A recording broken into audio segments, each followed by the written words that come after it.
karena aku nggak mau dijadiin istri yang keempat. Aku kabur, ketemu sama algojonya, diseret paksa. Ini aku disayat. Dia nggak bilang apa-apa. Dia cuma ngelakuin satu gestur.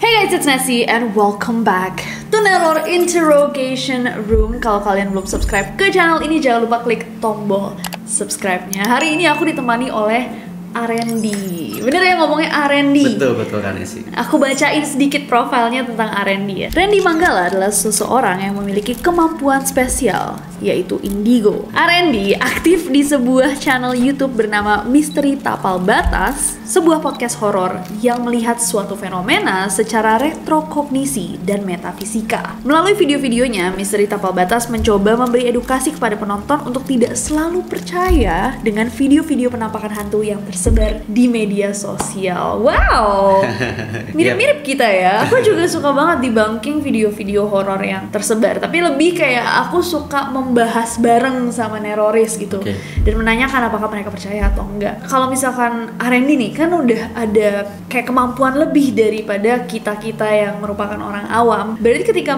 melihat video tersebut tuh apa sih sebenarnya yang Arendi lihat? Biasanya ketika kita lihat cuplikan videonya yang memang waktu itu videonya asli, itu yang kita rasain pertama dari aura dan vibrasinya dulu. Oke. Nah setelah itu kita baru tuh bisa mutusin ini real, ini hiburan atau hoax gitu. Jadi beda ya perasaannya ketika menonton. Bahkan cuma menonton aja bisa kerasa. Betul. Well, hari ini aku bakal sharing lebih banyak lagi. Aku banyak banget pertanyaan untuk seorang indigo. Boleh. So, langsung aja neroris without any further ado. Stop senyum-senyum, cause shit's about to go down. Oke, Arendi. Santai di sini ya, Arendi ya. Santai. Ini kurang santai apakah merasakan sesuatu di studio saya? Kurang lebih masih oke lah. Oh, kurang lebih. Oke. Aku mau tanya sebenarnya sedikit tentang Arendinya nih. Arendi kapan pertama kali merasakan bahwa Arendi ini kayaknya memiliki kemampuan lebih daripada orang-orang lain? Oke. Jujur aku tuh bisa lihat sebetulnya dari kecil. Dari umur 5 tahun. Ya, dari umur 5 tahun, 6 tahun itu masih bisa melihat. Nah, pas waktu itu nginjak umur 7 tahun, 8 tahun, itu sempat ketutup sendiri kan ya, secara alami. Itu lumayan lama tuh ketutupnya. Sampai waktu itu aku kuliah, itu baru kebuka lagi. Nah, itu juga ada beberapa kejadian sebetulnya pada saat si mata ketiga ini terbuka kembali. Oke. Jadi awalnya aku dulu pas pulang kuliah, kondisi di rumah itu semuanya mati lampu kebetulan ya. Pulang kuliah tuh jam 11 malam, pas sampai ke depan rumah dan masih keadaan yang gelap gulita gitu ya. Nah di situ tiba-tiba yang pertama saya rasain itu merinding dulu, merinding sekujur badan gitu ya. Nah lalu nggak lama area kening itu sakitnya minta ampun. Di area tengah-tengah sini, itu sakit banget. Nah pas aku coba buat jalan, tiba-tiba pas buka mata itu kelihatan banyak banget entitas atau sosok yang bisa dibilang hantu lah. Kaget di situ. Dan setelah itu berarti setiap hari juga setiap hari itu saya ngalamin, ketemu, ngerasain gitu ya sama sosok-sosok yang ada di sekitar. Kemanapun saya pergi itu pasti seenggaknya kelihat atau ketemu sama satu atau dua sosok. Nah sampai pada akhirnya mulai membiasakan diri, berdamai dengan diri sendiri, dan akhirnya saya punya prinsip atau punya keyakinan bahwa aku tuh harus perdalam ini, karena sebetulnya kan hal yang berbau metafisik itu kan masih tabu ya. Iya. Masih banyak banget hal yang kita nggak tahu di dalamnya tuh kayak gimana. Selain itu, selain menjadi seorang indigo gitu, Arendi ini memiliki kemampuan khusus untuk retrokognisi. Oke. Boleh dijelasin nggak sih, Arendi, retrokognisi ini apa? Retrokognisi itu seperti kita mendapatkan visual atas kejadian-kejadian di masa lalu. Kemampuan untuk melihat kejadian di masa lalu. Jadi kayak misalkan Arendi datang ke sebuah bangunan, oh ini 50 tahun lalu beda banget gitu. Di sini ada yang pernah di blalala, itu bisa kerasa. Bisa kerasa, bisa terlihat. Nah, proses retro itu kan sebetulnya ada beberapa tahap juga. Di situ ada yang namanya residual energy. Biasanya kalau aku lakuin retro itu pasti beriringan atau berdampingan sama yang namanya residual energy tadi. Residual energy ini kan biasanya sebuah rekaman, balik lagi ya, sebuah rekaman yang pernah terjadi di masa lalu. Nah itu biasanya terdapat di objek-objek tertentu kan sih. Contohnya batu, kayu, cermin, ataupun tanah. Nah dari situlah kita bisa ngambil data, bisa download data, pada akhirnya bisa ngelihat kejadian di masa lalu walaupun nggak utuh. Oh, jadi kayak residual energi itu energi yang tersisa gitu dan tersimpan di objek. Betul. I see, oke. Hal yang paling mengerikan yang pernah Randy lihat saat melakukan retrokognisi? Wow, ini pertanyaan yang paling saya hindari sih sebetulnya. Oh iya, kenapa? Karena ada satu kejadian di mana aku tuh nggak bisa lupa sampai sekarang. Salah satunya kejadian pembantaian. Apa? Pembantaian. Pembantaian di? Jadi ada salah satu desa di Karawang sana yang pada akhirnya sekarang tuh jadi satu monumen perjuangan karena ada beberapa kejadian yang mengerikan di masa lalu. Oke. Agresi militer satu. Oke. Kejadiannya tuh yang jelas banyak banget korban lokal atau pribumi yang jadi korban pembunuhan atau pembantaian tadi. Oke. Nah itu saya lihat banyak banget rekaman kejadian yang susah sebetulnya untuk dijelasin Kak Nesi karena serem banget. Serem banget. Dimulai dari prosesi terjadinya pembunuhannya, si korban tuh diapain aja gitu kan, ditembak, pokoknya keji lah. Ada nggak yang nggak sengaja gitu? R&D ungkap padahal sebenarnya nggak ada yang tahu. Kayak misalkan sebuah kasus, oh my god, tiba-tiba lagi lewat suatu tempat, kok ini 20 tahun yang lalu ada orang yang pernah bunuh diri. Ya, atau diakhiri hidupnya. Ada. Hal-hal semacam itu tuh sebetulnya sering sih kan ya sih aku alami gitu ya. Paling kalau aku lihat atau ngalamin momen-momen seperti itu, aku coba ngomong ke orang-orang terdekatku dulu gitu. Kalau di situ sebetulnya ada itu loh. Pernah terjadi ini loh. Coba deh cross check. Benar nggak? Ternyata benar. Contohnya waktu itu kita kedatangan narasumber ya di MTB. Kebetulan seorang pendaki senior. Nah di situ kita ceritain sama-sama ngupas perihal salah satu gunung di daerah Jawa Tengah. Ya tiba-tiba tuh aku tuh kayak nggak ngelakuin retro secara nggak sengaja dan kegambar jelas. Aku bilang ke narasumberku waktu itu, sebetulnya kejadiannya seperti ini, jam segini, di tanggal segini, di tahun segini, dan kan isi tahu. Setelah dicek itu semuanya akurat. Oh ya.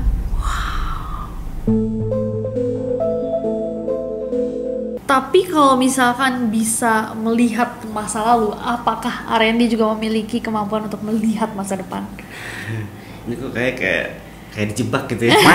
Oh, enggak dong. Nggak dijebak, tapi kan ini aku kayak penasaran aja gitu. Iya. Jadi kan selain ada istilahnya retrokognisi, ada juga yang namanya prekognisi. Prekognisi itu kebalikannya dari retro. Jadi lebih kita tuh ngelihat kejadian di masa depan. Contohnya ya pada saat datang insight itu khususnya musibah atau bencana alam. Nah itu sih ribet sih sebenarnya Kak. Jadi anak indigo tuh malesin. Gimana tuh? Pusing sendiri. Soalnya kadang-kadang kita tuh nggak tahu ya, atau nggak nyangka bahwa tiba-tiba datang satu visual, satu gambaran kalau ini tuh akan terjadi misalnya bencana alam di satu tempat. Dan itu tuh akurat banget sampai harinya, sampai jamnya, sampai tanggalnya itu tuh akurat Kak. Tapi mau ngasih taunya gimana gitu ya? Itu ngeri. Jadi dilema juga sebetulnya. Apakah ada hal buruk kalau misalkan R&D mencoba untuk menghentikannya? Karena apakah itu takdir gitu? Yang jelas semua terjadi kan sudah menjadi kehendak ya dari Tuhan, gitu kan. Tapi apapun itu orang-orang yang punya gift, yang dikasih gift atau anugerah, mereka itu akan biasanya ketika mendapatkan suatu gambaran lebih akan tertutup, nggak akan sembarang cerita ke orang, karena pasti bakal ada ganjaran di situ. Bakal ada konsekuensinya juga, dan hal yang sampai terburuk itu bisa sampai dicabut izin edar ataupun ya. Oh my god, karena memberikan informasi-informasi yang sebenarnya tidak boleh diketahui sebelum terjadinya gitu ya. That's scary. Tapi dari satu indigo ke indigo lain, apakah kemampuannya sama? Secara general sebetulnya sama. Indigo itu orang-orang yang punya kemampuan khusus. Salah satunya tadi dia bisa melihat kejadian di masa lalu, di masa depan, bisa melihat sesuatu yang tidak kasat mata, bisa ngerasainnya juga. Tapi di situ balik lagi ada realisasi sendiri dari indigo. Bisa juga melihat seseorang yang akan meninggal dunia. Kalau aku jangan kasih tahu. Jangan kasih tahu. Dan Arendi berarti bisa? Enggak. Melihat, oh yang itu nggak bisa? Enggak. Untung dong. Ya. Aku nggak bisa kebayang sih rasanya kalau misalkan kita tahu orang ini kayaknya akhir hidupnya akan datang kayak minggu depan gitu. Iya, serem. Ya. Oke, sekarang ngomongin makhluk lah. Oke, kita sebagai pencinta horor, banyak banget, bahkan akhir-akhir ini aku ngobrol sama salah satu orang yang bilang bahwa hantu di Indonesia tuh variatif banget ya, kayak banyak sekali modelnya. Kalau misalkan di barat banyak kan yang kayak tipenya kok nggak serem-serem banget, pakai jas rapi-rapi gitu, tapi kalau di Indonesia tuh kan beragam. Hantu paling serem yang pernah Aren dilihat? Di sini, maksudnya di Indonesia. Astagfirullah. Aku mikir di ruangan ini. Enggak kan? Karena memang di sini pun di Indonesia ada gitu. Iya. Ntar dulu, satu-satu dulu. Pertanyaannya, tolong Ibu Jehan. Pertanyaannya adalah yang pernah Arendi lihat di Indonesia. Oke, ada satu sosok neroris yang pernah aku lihat, yang sampai saat ini aku pun nggak lupa. Itu jadi ya mirip itulah. Oh, demon. Dia tuh ada tanduk kerbau, mukanya kerbau, jadi badannya manusia, ke bawahnya tuh kerbau lagi. Oke. Jadi kayak apa ya namanya itu, centaur tuh. Oh, kayak centaur. Iya. Kakinya 4 berarti? 4. Kakinya 4, tangannya 2, kayak badannya tuh manusia, tapi kepalanya tuh kepala hewan. Oh. Nah itu salah satunya. Apakah karena dia bukan hantu biasa? Apakah dia iblis gitu? Iya. Kalau di sini, pertanyaan Ibu Jehan, di studio ini apa yang Arendi bisa lihat? Ada 2 sosok kebetulan, Bu. 2 sosok di ruangan ini? Di rumah ini, di studio studio ini. Di studio ini, oke. Iya. Yang pertama itu ada perempuan kuntilanak, dia ada di situ. Nggak bisa dirinci. Yang kedua di depan kamar mandi itu nenek tua, rambutnya udah semuanya hampir putih, pakai kebaya coklat, ke bawahnya tuh kayak pakai kain jarik. Oh, terus dia ngapain? Dia cuman ada aja? Ada, dia cuma kayak liatin kegiatan Kak Nesi dan tim di sini tuh ngapain aja gitu. Tapi sejauh ini sih aman, dan dia nggak coba buat ngelakuin hal-hal yang sifatnya nyerang gitu, nggak ada. Ada yang mau ditanyakan ke sosoknya? Boleh banget, oke. Mau? Boleh. Apakah ada sesuatu yang kita lakukan yang dia tidak suka, biar dia bisa lebih nyaman? Jangan berisik. Kan syuting. Kan nyari wangi gitu, bilangin. Aku tuh udah lebih lama dari kalian. Betul sih. Suka ini nggak, ada beberapa ruangan yang tiba-tiba lampunya mati atau semacamnya. Iya ini suka mati sendiri lilinnya. Ya, karena gini, mereka tuh ya Kak Nesi dan Neroris di rumah paling nggak suka dengan tempat-tempat yang ada cahayanya, ada penerangannya. Mereka lebih cenderung suka sama tempat-tempat yang lembab, tempat-tempat yang gelap, dan nggak terjamah sama manusia, sama hawa manusia. Tapi nggak usah khawatir ya, sejauh ini dia nggak bahaya kok. Baik kan, namanya. Siapa? Kinara. Oh, beautiful name. Oke. Makasih Mbak Kinara. Numpang nanya, bentukannya baik atau? Baik, dia pakai baju putih. Looknya itu normal kayak kuntilanak biasa. Itu dia tuh rambutnya panjang, seginilah kurang lebih ya, sepunggung gitu, agak berantakan, ya agak semerawut. Matanya yang kanan putih, yang kiri hitam. Wow. Hidungnya mancung, mulutnya Multicolor. tipis kecil, dagunya lancip, cantik sebetulnya. Cuma di bagian leher itu ada seperti sayatan di sini. Itu apakah itu yang terjadi sama dia? Ya, kita nggak tahu ya. Nggak bisa nanya. Bisa. Mau tahu? Boleh.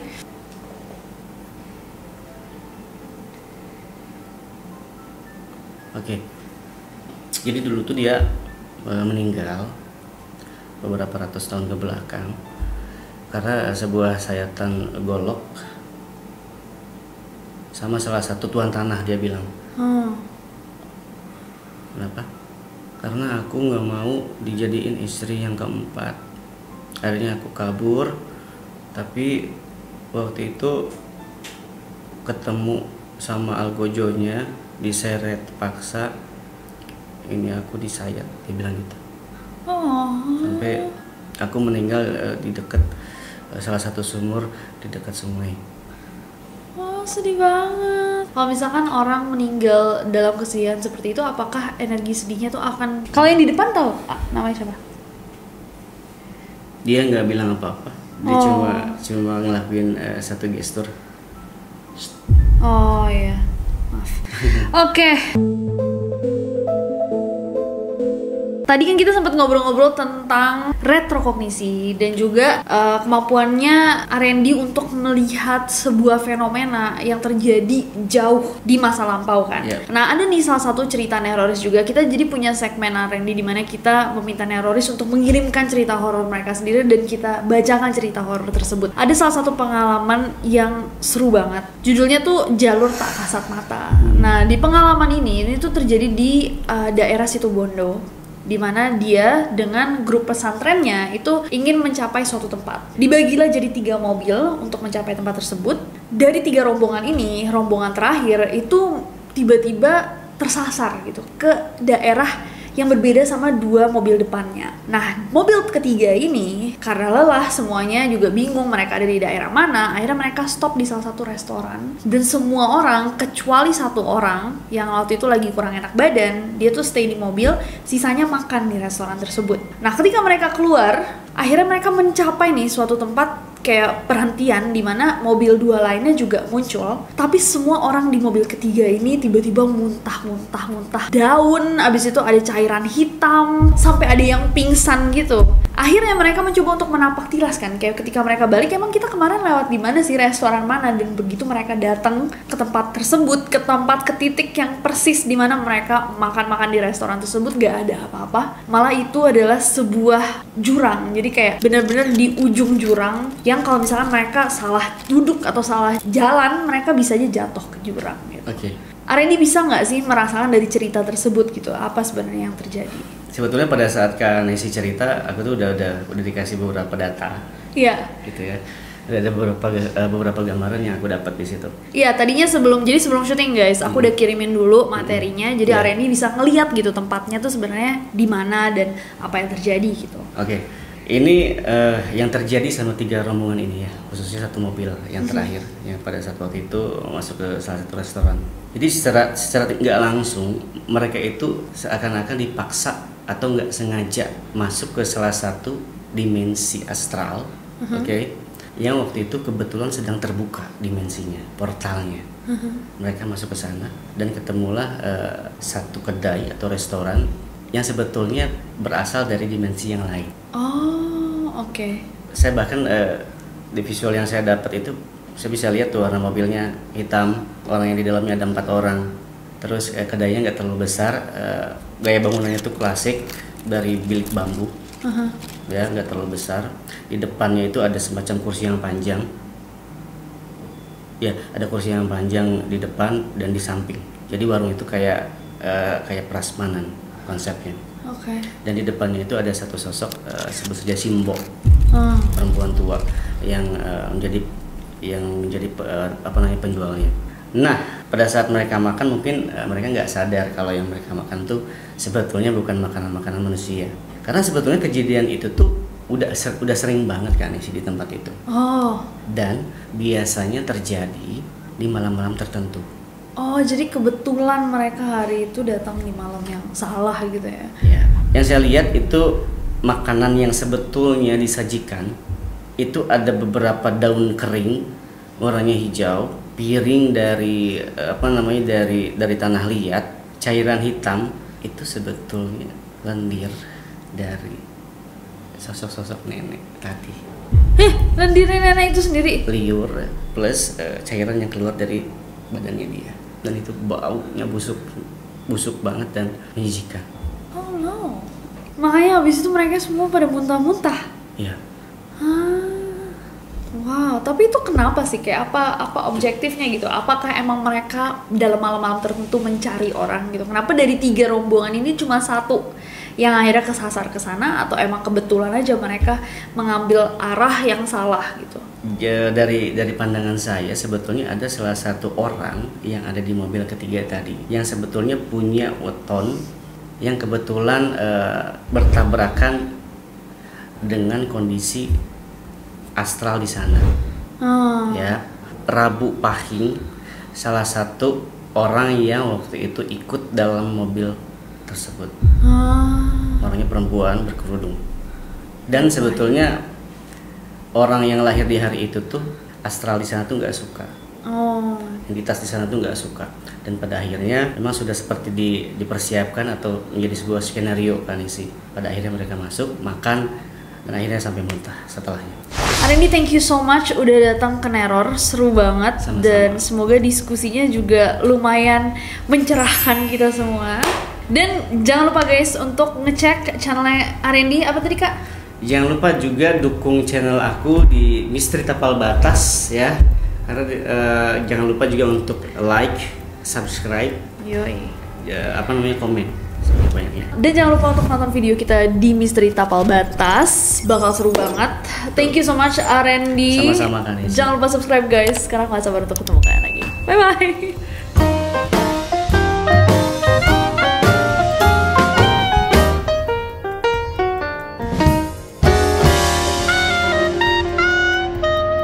Ada satu teman aku yang begitu juga, yang Oke. punya kemampuan. Nah, terus kayak tebak-tebakan lah kita. Ini kan studio. Nah, kita punya kantornya sendiri, kantor kita sendiri kan. Oh, iya. Nah, aku tanyalah di kantor kita ada nggak gitu.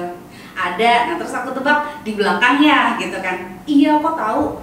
Pasti di dekat lemari. Kok tahu? Tapi aku nggak bener-bener yang nggak bisa ngeliat gitu loh, Kak.